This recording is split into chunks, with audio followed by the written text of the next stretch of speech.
Hello, warriors. Welcome to the You Movement. I am B. 2 days. I got 2 full days to pack up the rest of my stuff and get myself gone. And it's intense. Energetically, the shifts that have occurred in my life in the last, month or so, with all the stuff leaving and all the energy leaving with it, has been huge. A good few people have commented to me that they've noticed a dramatic shift in my energy. And when I get myself out the door and get gone, there will be yet another massive shift in my energy, because within the very walls, within the floors, within the sinks, within the toilets, there is energy here. So today I wanted to talk a little bit about the brutality that is the twin flame journey. And the reason for that is because, as I've mentioned in previous videos, my presumed twin, I no longer necessarily believe that, to be honest with you. I don't know what to believe. There's, a lot of, I think that's in part the point. I don't think the journey is something that is for the mind to understand, first of all. As much as your mind tries to twist it and do like a Rubik's Cube that is unsolvable. So I no longer resonate as, defining him with that label. I'm open to the possibility that he is a false flame. Or he is just a catalyst. Catalyst works because it certainly holds true for me from experience that that's what occurred.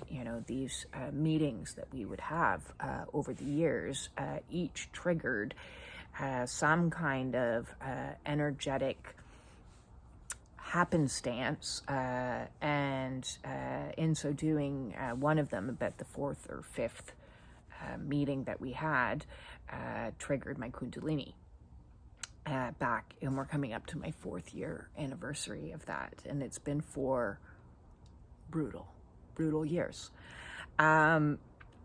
So I bring this up because, my memory of him is in this house because he was a contractor that worked in my house. And so I go into certain rooms and I'm like, oh, that's where that happened. And that's where that conversation happened. And when I say that happened, nothing inappropriate went down, except for this insane energetic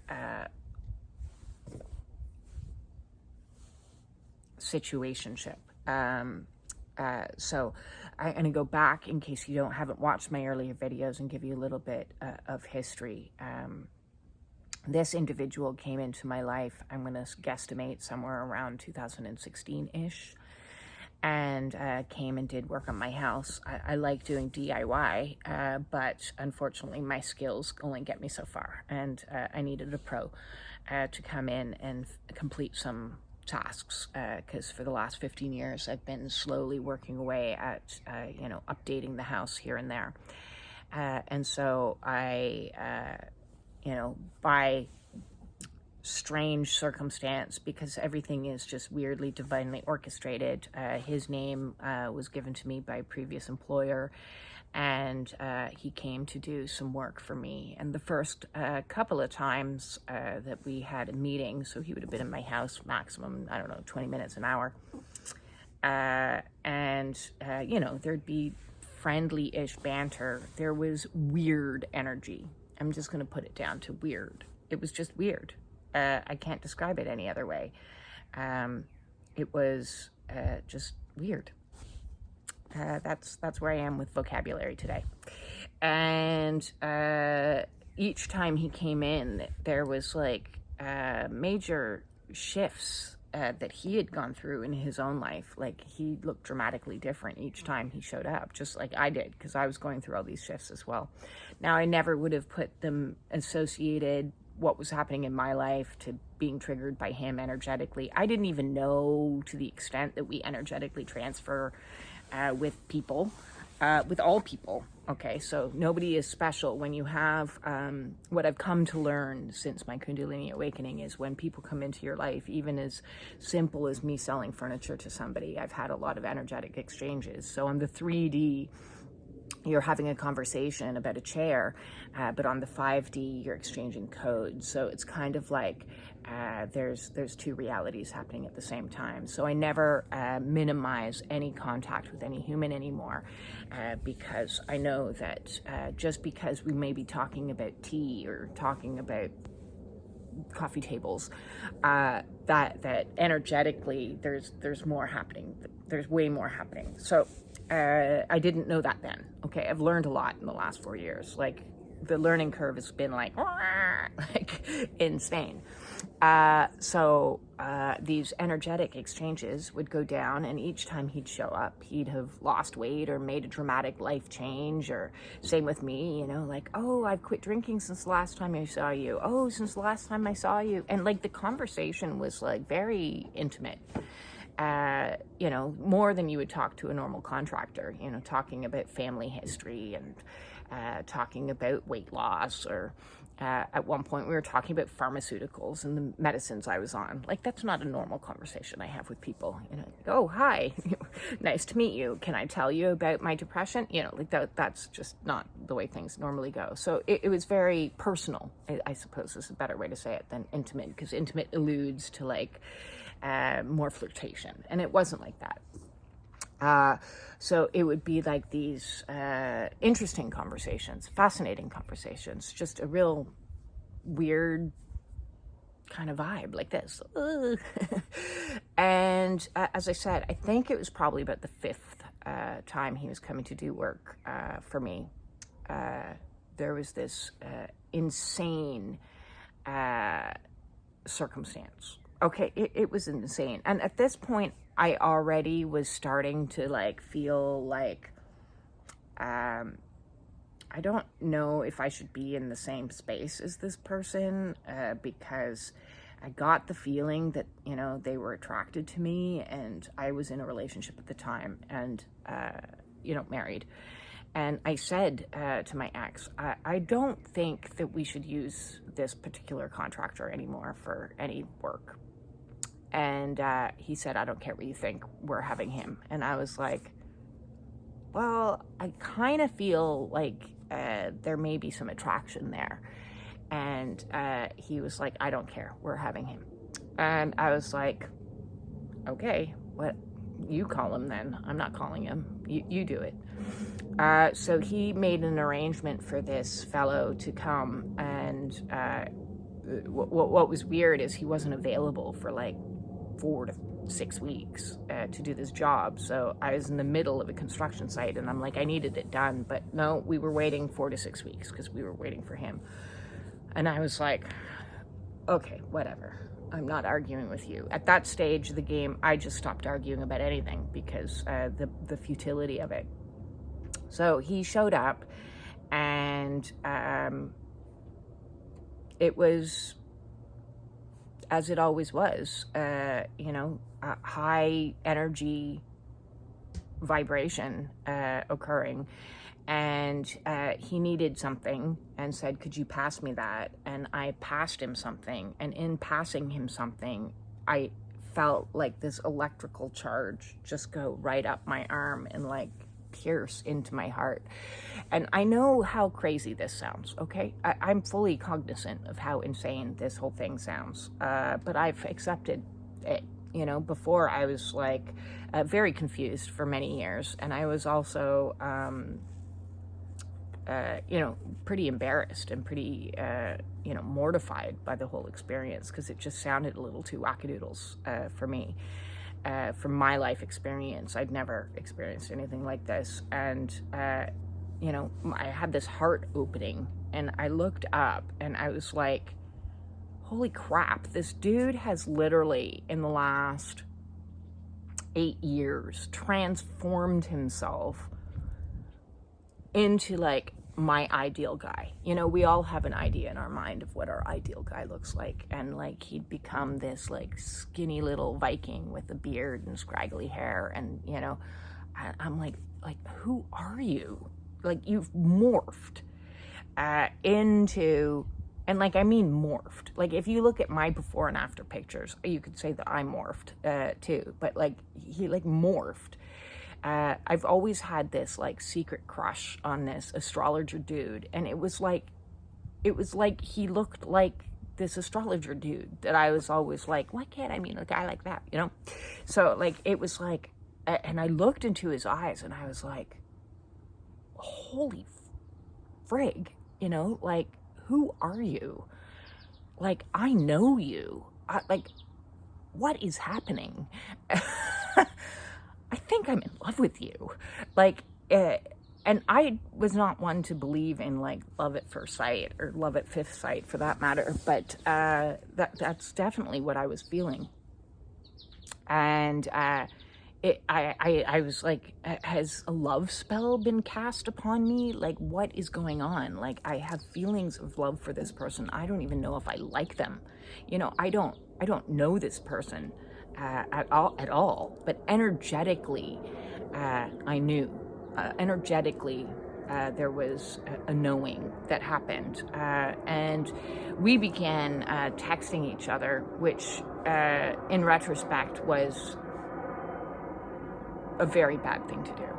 A very, very bad thing to do. But, you know, a line was crossed that shouldn't have been crossed. He initiated conversation, and I should have shut that shit down immediately, but I was too enthralled and wanted to know what this was, and the pull was way too strong.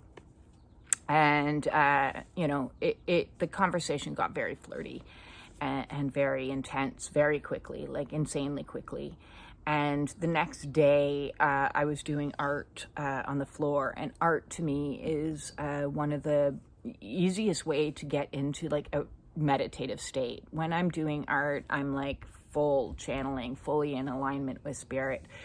And so it was like I was cracked open, and all of a sudden this flow of energy came through me, and you know, I felt the energy, you know, where I was sitting, and energy started like radiating from my sacrum, which felt very like, and began to travel all the way up my spine. And I was having these waves that was I can't even describe. Like, it just was ecstasy, like I've never felt before in my life, and it was like totally orgasmic, like just. Like, it was crazy, is what it was. It was insane. It was wackadoodles on a whole new level. And these waves of energy are coming from my root chakra all the way up out my crown, and like piercing every single chakra as it went. And so I discovered this later on was a full kundalini, a bottom-up kundalini. I didn't know it at the time. I wasn't like sitting there going, oh my God, I'm having a kundalini. Like, I was like, oh my God, I don't know what this is. Like, what am I feeling? Like, this is like crazy. Because I'll also mention, because I think it's relevant, and I'm just going to be open about it, is, you know, my sex drive had completely shut down years earlier. Like, my body knew what my mind didn't when it came to my marriage. My body was like, ew, fuck no. I need to get the hell away from this energy. And my mind was like, I don't know what's wrong with my body. I don't know why you know, maybe I'm hormonal, or maybe I'm, you know, I don't know. Like, so much cognitive dissonance. So to feel anything that felt tingly down there felt like completely like out of the realm of my normal. You know, like, I had so long been in a state of like zero vibrations. Zero, as Marky Mark sings, good vibrations. There were no good vibrations. And all of a sudden there was ecstasy vibrations. And I was just like, like this crazy Kundalini. And then a few hours later, we're like in communication because I'm explaining what's happening to me. And, he informs me then, about 24 hours too late, that he had a partner. And I immediately went into like a kind of soul shock.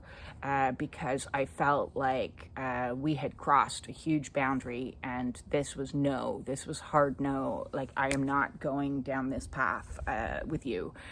We need to stop communication immediately. This is inappropriate. I don't know what's happening, but this needs to stop.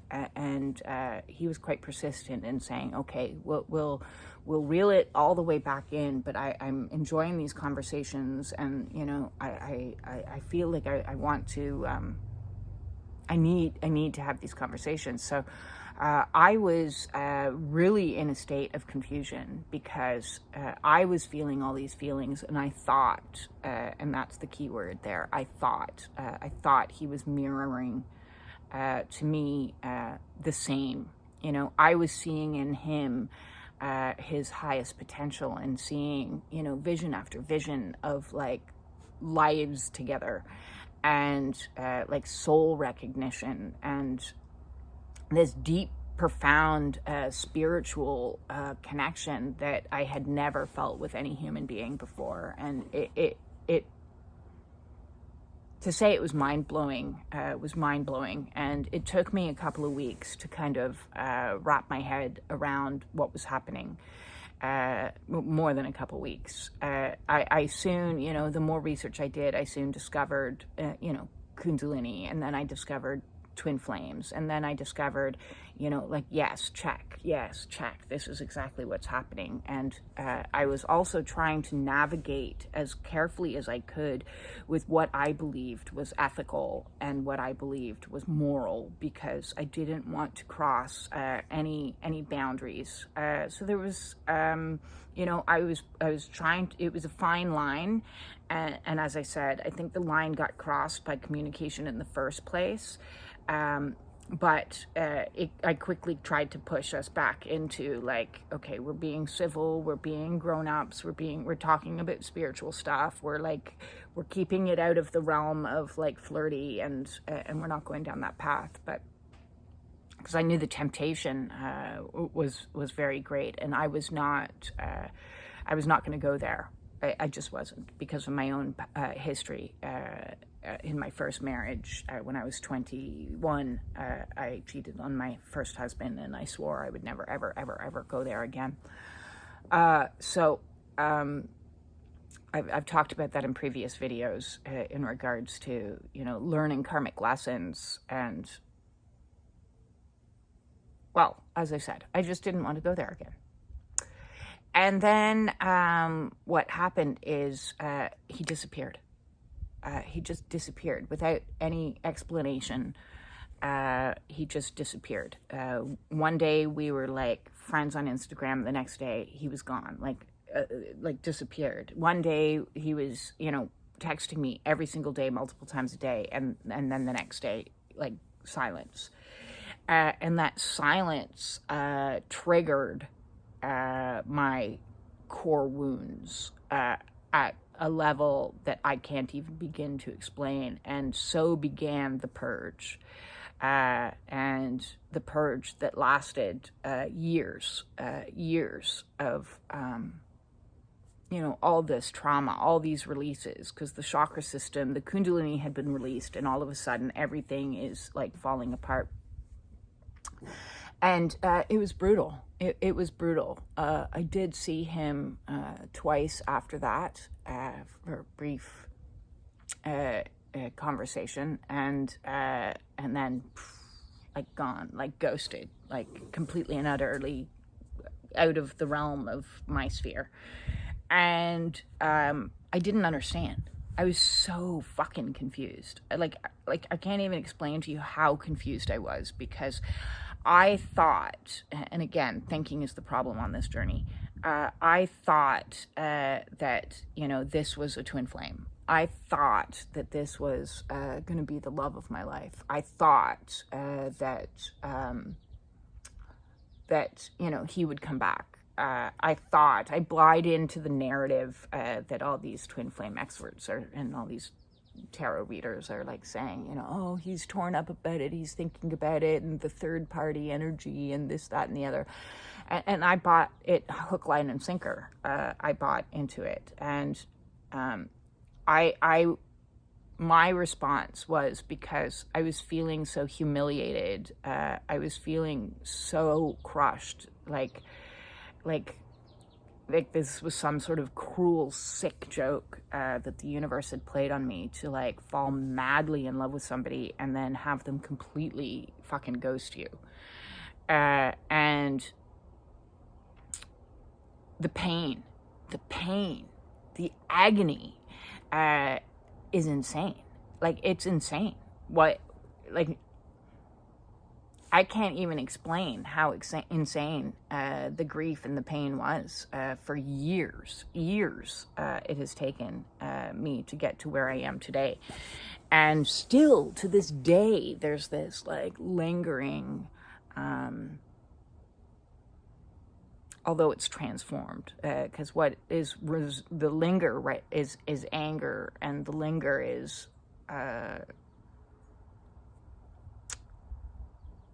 hatred over this situation that hurt me so brutally.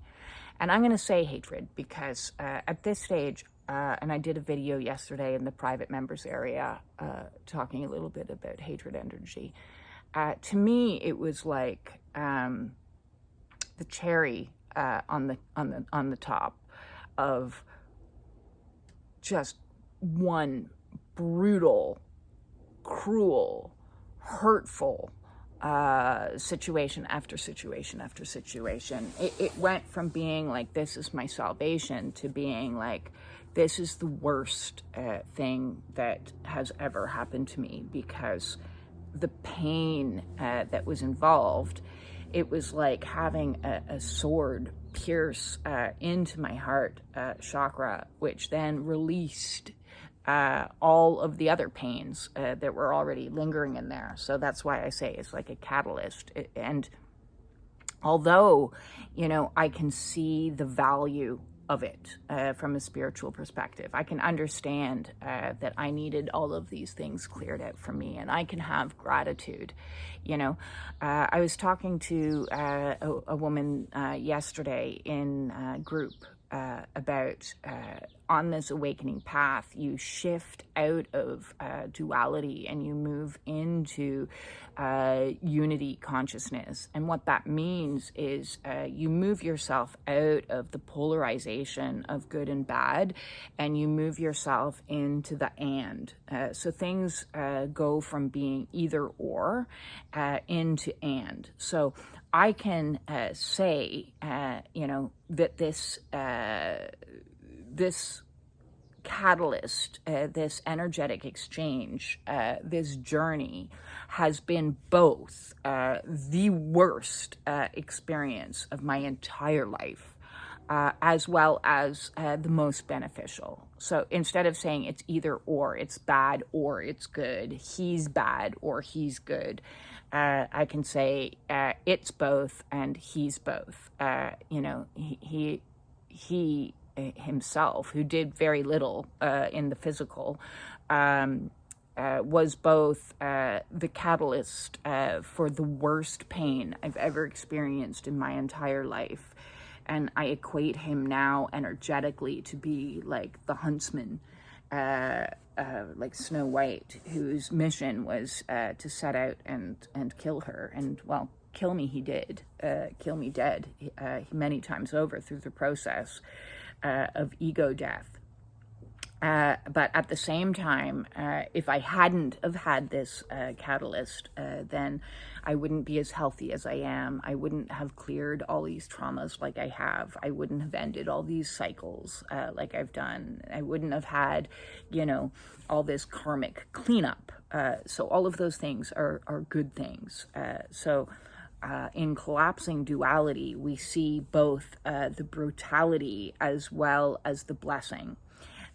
involved in it. And now that's to say, I'm no longer in a place where, and I have been in videos past, but I'm going to be the first to put up my hand and say, hey, listen, I fucked up, and I didn't know something, or what I know now is different than what I knew then. And I've done lots of videos kind of dreamy-eyed, with some secret hope in the back of my heart that one day he would like materialize and say, I'm so sorry. I know I hurt you. I know I disappeared without words. I know that you deserved more than that. I know that, you had value, and I devalued you. And I know that I gaslighted you in how I walked out without any accountability of the fact that, I lit a fire under your ass.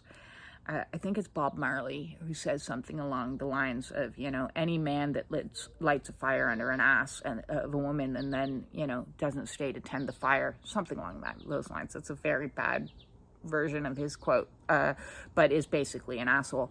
And I got to kind of agree with that, because, and this all ties into what I've been clearing energetically, these karma. And so, like, that's why I see now it's most likely that this individual was my final karmic lesson, like the big boss, of understanding that the reason why energetically I resonated with him, or more to the point, I did resonate with him as the version of me 4 years ago or 6 years ago or 8 years ago, was because the person that I was for 6-8 years ago still held all these energies that resonated in a familiar feeling to people who are pretty much schmucks. I've had the schmuck energy in my life for a long period of time, and whether you want to call that golden boy, or you want to call it, the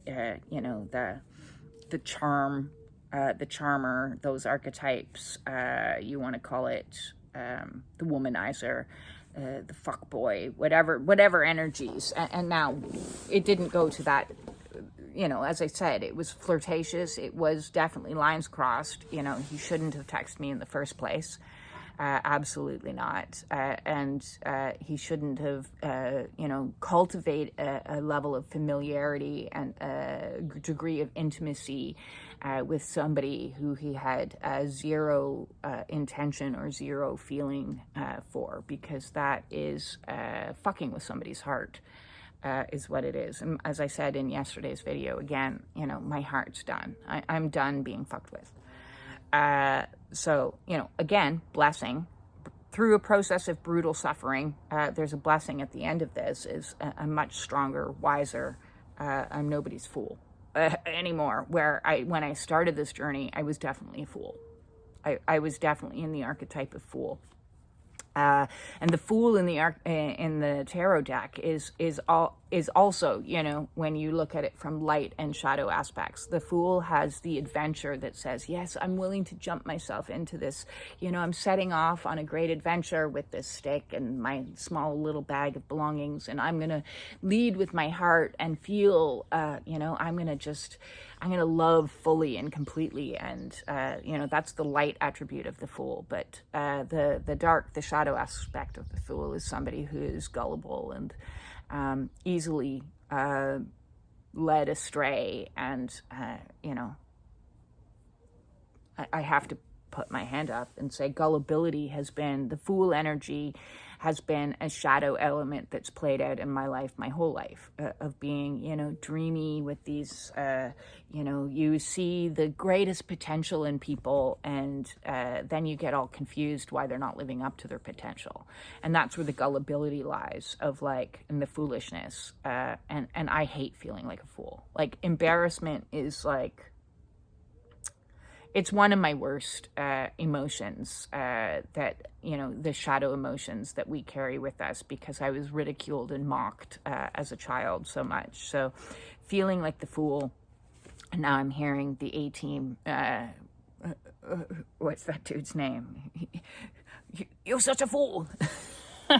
Yeah, I was such a fool, what I was in this whole situation. But you see, in facing my fool head on, and loving that aspect of me, and loving the aspect of me that has the capacity to love fully, to follow my heart, to leap into adventure, and say, yeah, I'm willing to give this a try. I want to live my life to the fullest. I can love that aspect of myself, but I can also love the shadow aspect. That means sometimes you haven't seen, or I haven't seen the truth behind people's eyes. I've seen the potential, not the reality, and it's always caused me so much angst to see the potential of somebody and then watch them not live up to that, not be courageous, not be the adventurer, not be in integrity, or in honorability, or in respect, or in ability to communicate. You see, like, oh, you could be this, and then they show up with like this, and you're like, what? I don't understand. I'm so confused. Like, what, huh? So confusion has played a massive part in this, and I think even that serves a value. There is no negative. It's all and. There is no like this or that. So within the confusion, it rattled my belief structures, and it rattled my thinking about self, of my deservability, of like, is this what I deserve? Do I deserve the type of person that comes in and excites me and offers me, like this energetic, promise of something exciting and something fun and something like beautiful, to only have it like completely ripped out from underneath you? And then, no, I don't deserve that shit. Fuck no.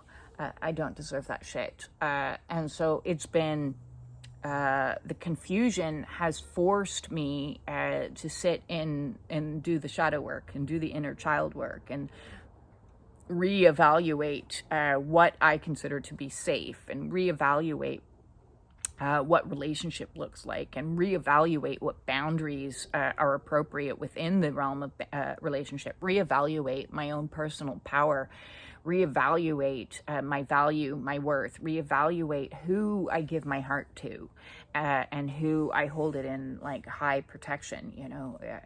I see my heart and as being a very rare gem that's held in a museum in a plexiglass container with a lock on it, a security guard, velvet ropes all around it, and a laser system that activates every single night. So anybody that's going to attempt to get close to my heart, it's not just anybody that can manhandle that anymore. I had so few boundaries. I had no boundaries. I was like, sure, you can come manhandle my heart and play hacky sack with it, no problem. Ow, ow, ow. Yeah, and I don't do that anymore. So this journey has been, and then of course the throat chakra activations of standing in my authenticity, of my truth, of like, I'm not going to try to conform myself to try to woo anyone. If you don't like me for who I am, then fuck off. I don't care. I'm not pouting. I'm not doing Instagram poses. I'm not wearing makeup. I'm not participating in the voluntary sexualization of my body, my mind, and my emotions, to cater to some asshole that doesn't even have the capacity to say goodbye, and I'm really sorry, and this is the truth. If somebody doesn't have the capacity to tell me the truth, then they have no use to me whatsoever. So I am grateful for this journey, but this journey has been, for all intents and purposes, the worst 4 years of my life, hands down. And I know I'm not the only one that's gone through this, and I don't really care what the label is, if he's a twin flame, or if he's a false flame, or if he's a karmic, or like, I don't really care. because the label doesn't matter. What was done was cruel. And yes, the opposite end of that suffering came many lessons, but it kind of felt a little bit like overkill, if you ask me, you know. So when I get up to God, I'm going to the complaints desk and lodging a complaint with the department that is Twin Flame department. They do say, and again, listening to others is not really something that I care about at this stage of what others say about the journey. If I am destined to cross paths with this individual again, then, you know, he owes me quite the apology. He owes me accountability. He owes me, otherwise, no thanks, not interested. Regardless of the potential, that beautiful potential that could have existed, it's kind of like a hard no for me. It just, anything from the old life of me, and that's why I can't wait. We got 2 more days to get out of this place, and anything that is that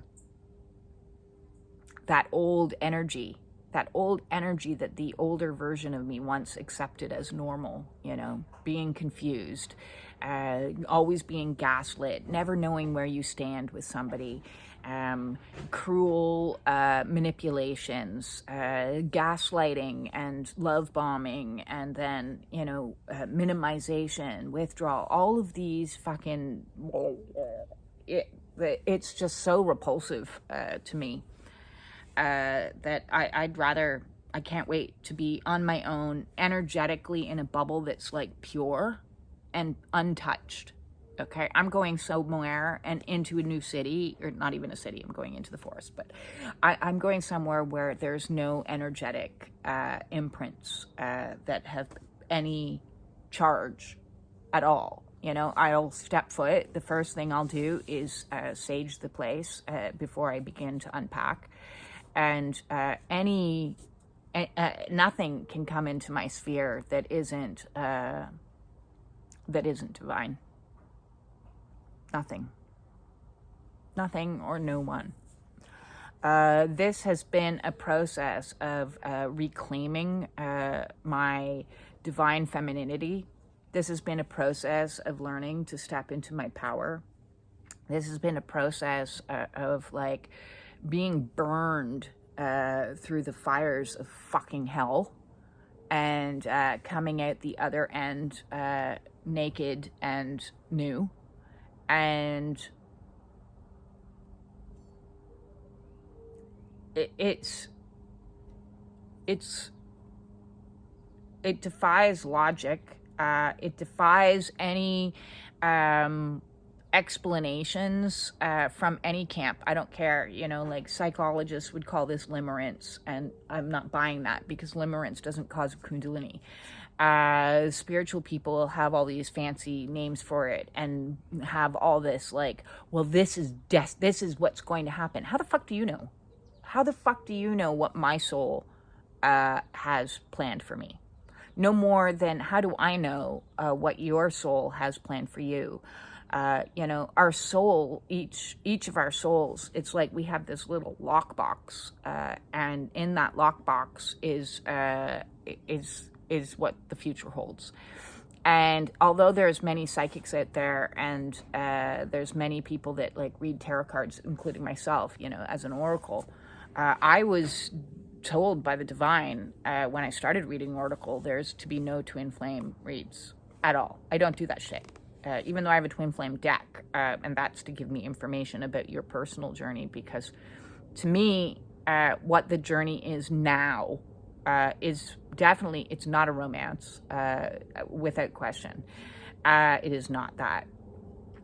It is a trigger, multiple triggers to your coming home to you. Union with you, your highest self, your true self, is what the journey is about. And for me, it's been union with God as well, union with soul tribe as well, union with mission, Like I stepped into the mission 4 years ago of sharing my awakening and sharing, I'm in a way, I'm embarrassed and I'm kind of humiliated that, you look back at where I was 4 years ago, it's humiliating. It's embarrassing to me.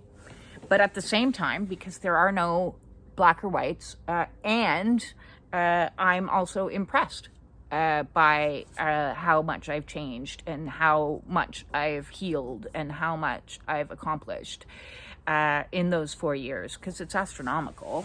The difference are insane. This definitely is awakening on speed, or steroids, as I say, because it's like the fastest quantum leap jumping process for healing that you could possibly go through. Like what I've gone through in 4 years is like 400. It feels like 400 years have gone by. So it does.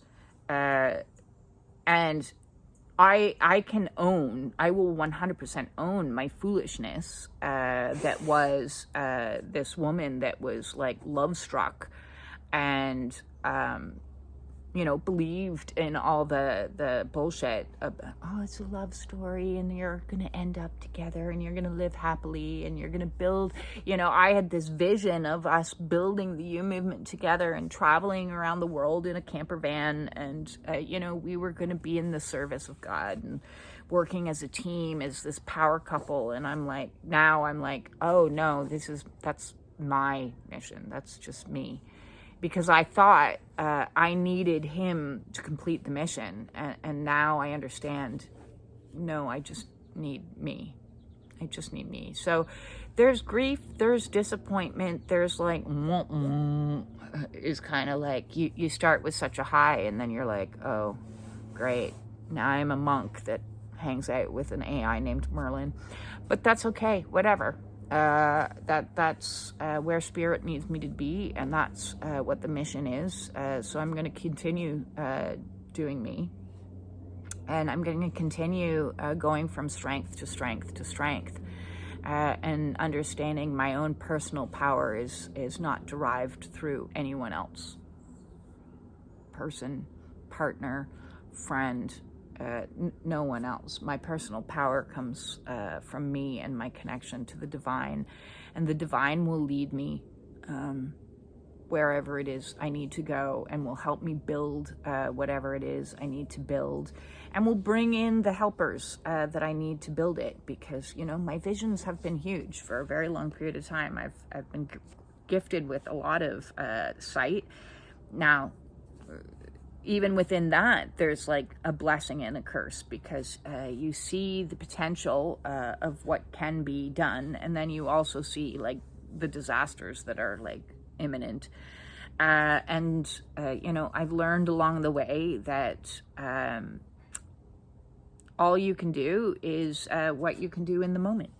You can't control the future. You can't control what manifests, when it manifests, how it manifests. You just got to say, well, what can I do in this 10 minutes? And, well, this 10 minutes and this 2 days, I can pack up the remnants of my house. I can clean my house. I can make a video, and I can post a video, and that's what I can do. So everything else is up to the spirit. It is what it is. It is what it is. So to anyone out there that is struggling on this journey and, circling in these loops of like, you have my utmost empathy. You really do. It does seem like a sick joke that God is playing for you to like feel things you've never felt before to somebody that doesn't give a crap about you, and doesn't even have the decency to say words.